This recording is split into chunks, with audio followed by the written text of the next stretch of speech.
Okay, in this video, we're going to do section G1, day 2.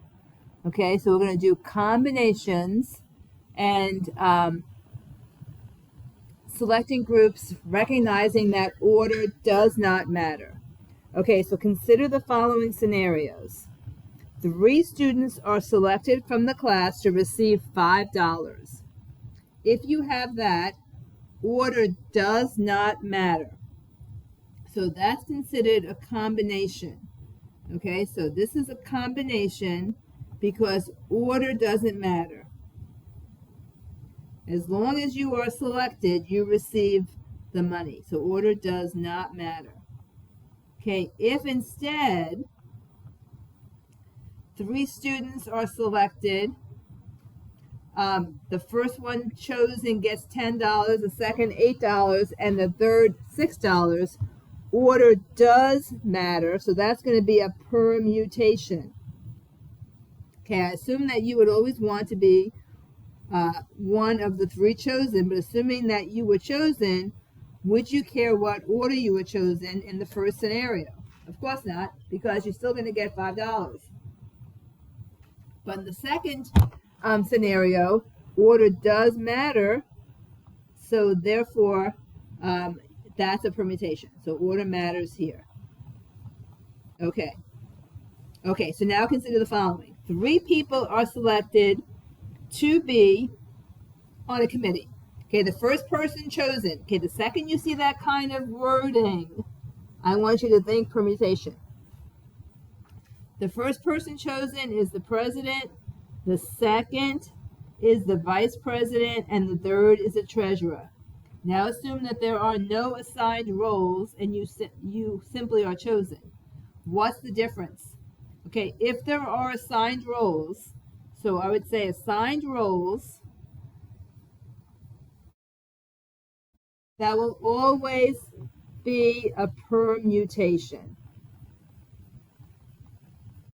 Okay, no assigned roles,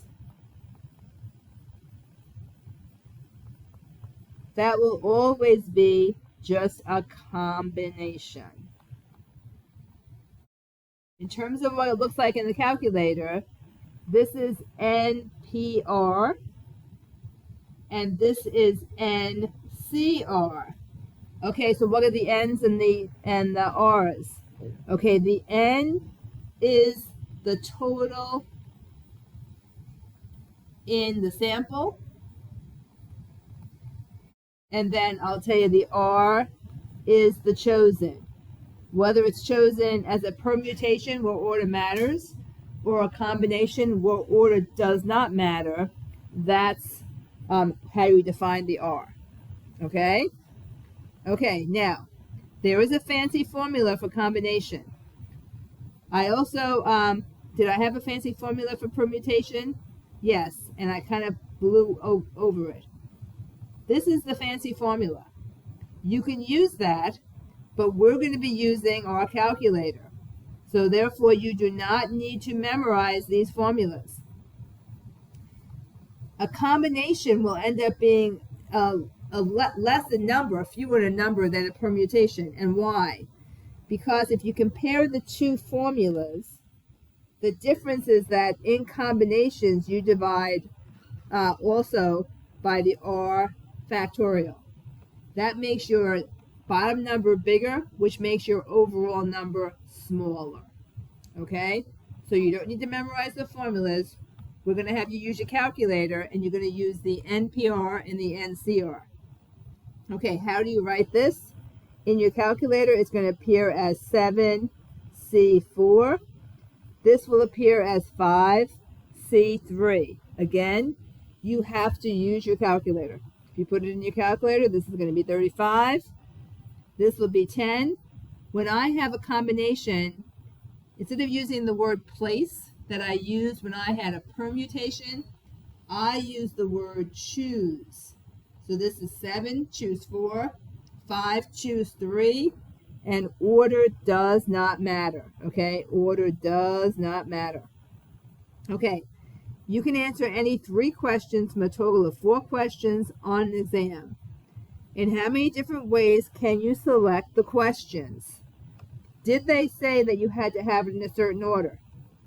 They do not. They're not saying they're going to weight it differently or do anything differently. So this is going to be a 4 questions. Choose 3.